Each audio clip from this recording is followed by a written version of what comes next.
প্রয়োজনীয় সংস্কার শেষে ফেব্রুয়ারি থেকে এপ্রিলের মধ্যে জাতীয় নির্বাচন চায় জামায়াত। রাজধানীতে এক সংবাদ সম্মেলনে দলটির আমির আরও জানান, রাজনৈতিক প্রতিহিংসা থেকে জামায়াতের নিবন্ধন বাতিল করা হয়েছিল। দলের প্রতীক দাড়িপাল্লাও ফিরে পাওয়ার আশাবাদী তিনি। ওবায়দুল হক মারুফের প্রতিবেদন।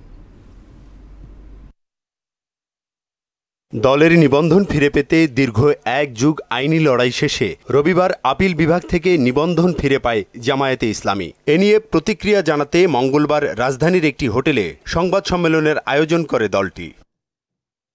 যাতে অংশ নেন ঢাকায় অবস্থানরত বিভিন্ন দেশের কূটনৈতিক সহ দলের শীর্ষ নেতারা।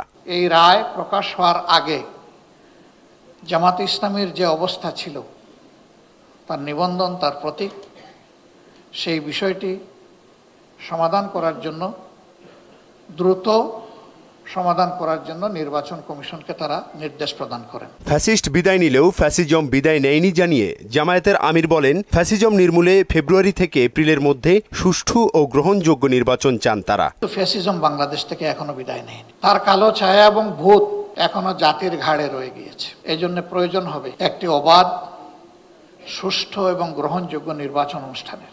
ওয়ালটন আবারও মিলিয়নিয়ার অফারে ওয়ালটন ফ্রিজ কিনে আপনিও হয়ে যেতে পারেন মিলিয়নিয়ার।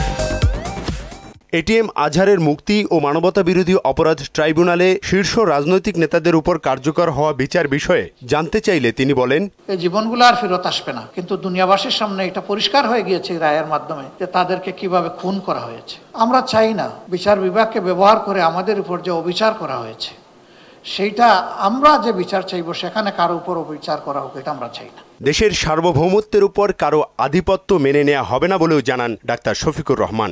বাংলাদেশের রাজনীতি, সমাজ, সংস্কৃতি, আমাদের সার্বভৌমত্বের উপর আমরা কোনো ধরনের আধিপত্য কারো মেনে নেব না। ওবায়দুল হক মারুফ, মোহনা সংবাদ, ঢাকা।